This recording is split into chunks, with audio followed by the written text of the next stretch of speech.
Mi mamá se olvidó de mí cada Navidad.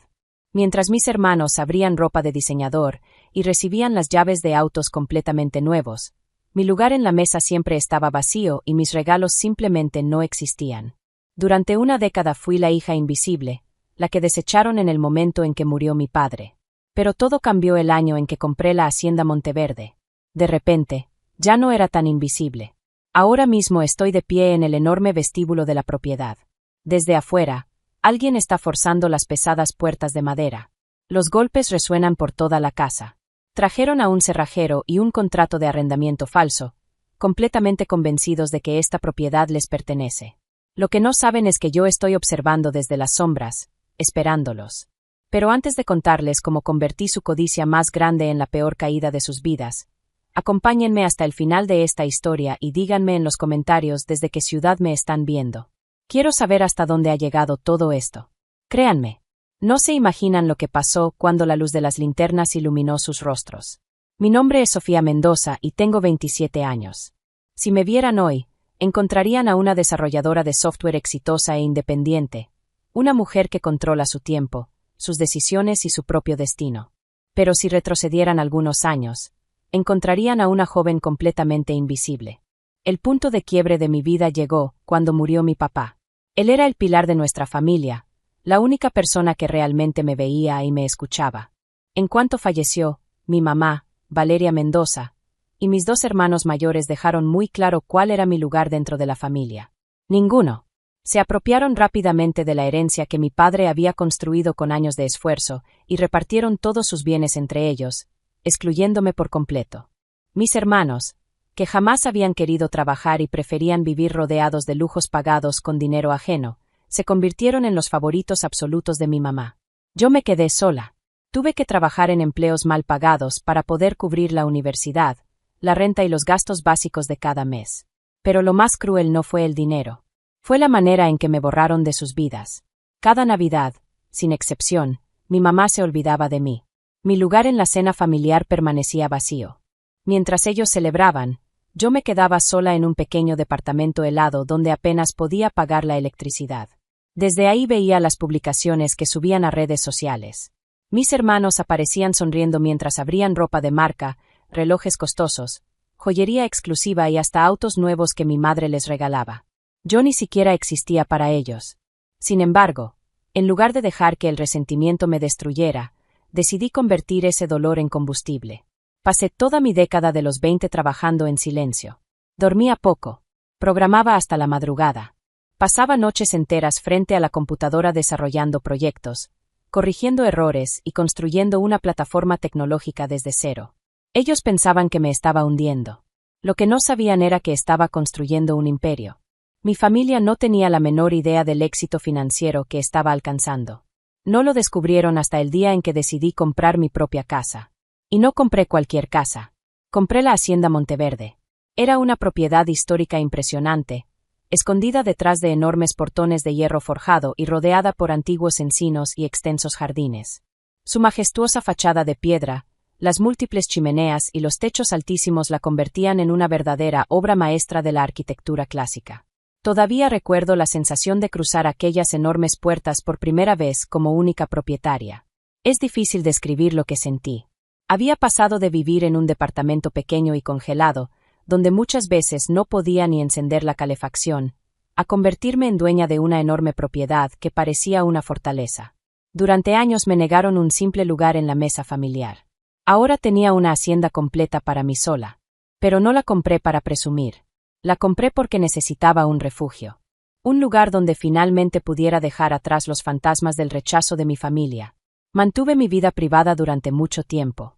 Sin embargo, una operación inmobiliaria de ese tamaño no permanece en secreto para siempre, especialmente en una comunidad donde todos terminan enterándose de todo. La noticia de la compra apareció en registros inmobiliarios exclusivos y comenzó a correr de boca en boca.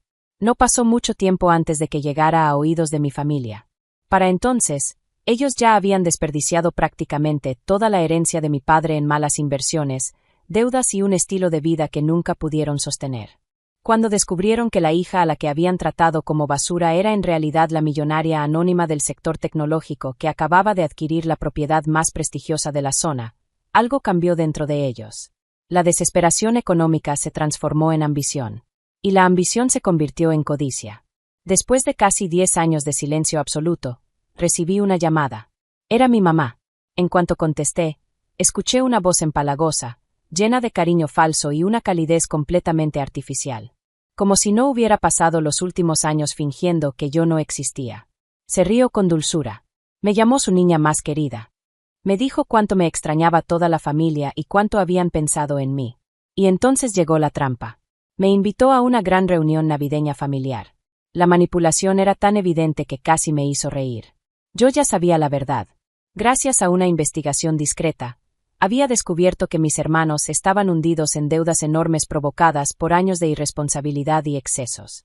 Se habían gastado hasta el último peso de la herencia de mi padre. Ahora estaban al borde de la ruina financiera. No querían recuperar la relación conmigo. Querían recuperar mi dinero. Para ellos, yo no era una hija ni una hermana. Era un salvavidas económico. Creían que podían usar la culpa, los sentimientos familiares y las apariencias para abrirse camino hasta mi patrimonio. Pero en lugar de enojarme, decidí jugar su mismo juego. Rechacé la invitación de manera educada, procurando sonar tan decepcionada como fuera posible. Le expliqué a mi mamá que estaba completamente saturada de trabajo por un proyecto importante y, de paso, dejé caer un detalle que cambiaría todo. Le comenté casualmente que pasaría las fiestas fuera de la hacienda Monteverde y que la propiedad permanecería totalmente vacía durante esos días.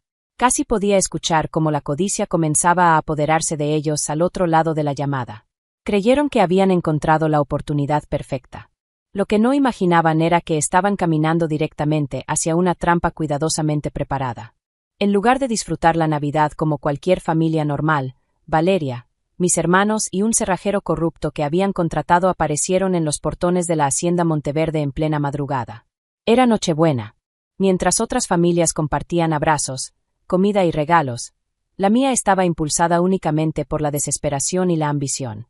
Avanzaron por el largo camino de acceso cubiertos por la oscuridad, volteando constantemente por encima del hombro como delincuentes comunes. No habían ido únicamente a curiosear. Llevaban un plan perfectamente calculado. Dentro de la chamarra de mi hermano escondían un contrato de arrendamiento falsificado de manera casi profesional, con firmas alteradas, fechas manipuladas y sellos notariales fraudulentos. Su estrategia era tan maliciosa como inteligente. Pensaban utilizar al cerrajero para burlar la seguridad, ingresar ilegalmente a la propiedad y después reclamar derechos de ocupación. Sabían que cualquier proceso legal podía tardar meses o incluso años. Su intención era obligarme a enfrentar una batalla judicial interminable hasta que terminara entregándoles una gran parte de mi patrimonio para librarme de ellos. Pero yo ya los estaba observando. Desde una ubicación segura seguía cada uno de sus movimientos a través del sistema de vigilancia de alta definición de la hacienda. Escuchaba los sonidos amortiguados de las herramientas mientras el cerrajero trabajaba sobre la enorme cerradura principal. Mi corazón latía con fuerza. Parte de mí todavía no podía creer que fueran capaces de llegar tan lejos. Finalmente, la pesada cerradura de latón cedió. Las enormes puertas se abrieron lentamente. Mi familia entró al vestíbulo completamente oscuro con sonrisas de triunfo pintadas en el rostro. Estaban convencidos de que habían ganado. Y justo en ese instante, la trampa se cerró. La oscuridad desapareció en una fracción de segundo.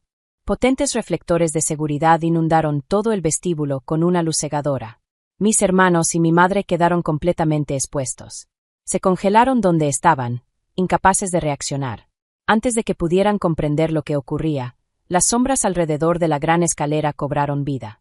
Elementos de la policía local y un equipo de seguridad privada, a quienes había alertado con anticipación, avanzaron hacia ellos dando órdenes firmes. La expresión de sus rostros fue impagable. En cuestión de segundos, el sonido metálico de las esposas resonó bajo los altos techos de la hacienda. El pánico se apoderó de Valeria. Agitó frenéticamente el contrato falso mientras gritaba que tenía autorización legal para estar allí. Buscó desesperadamente una salida. Comenzó a gritar mi nombre por toda la casa. Toda la arrogancia que había mostrado durante años desapareció, reemplazada por miedo puro. Habían llegado creyendo que podían robarle la vida a una hija indefensa. Nunca imaginaron que la ley ya los estaba esperando detrás de la puerta. Mi hermano rompió en llanto cuando comprendió que aquello era un arresto real. Mi hermana intentó zafarse desesperadamente de la gente que la sujetaba. El cerrajero corrupto dejó caer sus herramientas sobre el piso de mármol y levantó las manos de inmediato. La victoria que habían celebrado apenas unos minutos antes se convirtió en una pesadilla navideña de la que no podían escapar. Entonces aparecí. Salí desde el balcón superior y descendí lentamente por la gran escalera. Tranquila, serena, completamente en control de la situación. Mi familia me observó con una mezcla de odio, sorpresa y resentimiento. Valeria comenzó a gritar de inmediato. Exigía que ordenara a los policías soltarlos. Todavía intentaba comportarse como la autoridad absoluta de la familia. Yo ni siquiera le respondí. Simplemente me acerqué al comandante a cargo y le entregué una tableta electrónica. Con calma le expliqué que el sofisticado sistema de seguridad de la Hacienda Monteverde no solo había grabado el allanamiento de esa noche, había documentado toda la conspiración. Las cámaras registraron su llegada. También grabaron la confesión inmediata del cerrajero. Además, existían grabaciones de audio perfectamente claras donde mis hermanos hablaban sobre la falsificación de mi firma. Por si fuera poco, horas antes yo ya había enviado el supuesto contrato a un especialista forense en documentos. Su informe confirmaba que todo era falso. Después expliqué las consecuencias legales que enfrentaban. Aquello no era una simple disputa familiar. Tampoco se trataba de un conflicto civil por ocupación de una propiedad. Al intentar apropiarse de una hacienda valuada en millones de pesos mediante documentos falsificados, habían cometido delitos graves relacionados con fraude, allanamiento de propiedad, falsificación documental y usurpación de identidad. Al darse cuenta de los años de prisión que podían esperarlo, el cerrajero señaló inmediatamente a mi hermano y confesó que había sido contratado para vulnerar la seguridad. Con evidencia digital irrefutable, grabaciones de video, archivos de audio y testimonios documentados, se quedaron sin argumentos, sin excusas, sin poder de negociación, y frente a una realidad aterradora, la ruina total. 3 meses después, todo había terminado. La evidencia era tan contundente que no tenían dinero ni posibilidades reales de defenderse. Se vieron obligados a vender los pocos bienes que aún conservaban para cubrir honorarios legales, indemnizaciones y gastos judiciales. Quedaron completamente arruinados. Mientras tanto, yo me encontraba de pie en la terraza de la Hacienda Monteverde observando los jardines cubiertos por el frío de la temporada. Pero decidí que aquella propiedad no sería recordada por la codicia de mi familia. Quería darle un significado diferente. Por eso transformé una gran ala que permanecía sin utilizar en un hermoso refugio navideño y centro de mentoría para jóvenes adultos que habían sido rechazados, abandonados o explotados económicamente por sus propias familias. Después de todo lo que viví, entendí que el verdadero éxito no consistía en acumular riqueza. Consistía en crear un lugar donde otras personas pudieran sentirse vistas, valoradas y protegidas. Y esa fue la victoria más importante de todas. ¿Qué harías tú si la familia que te abandonó intentara robar el éxito que construiste con tanto esfuerzo? Cuéntamelo en los comentarios.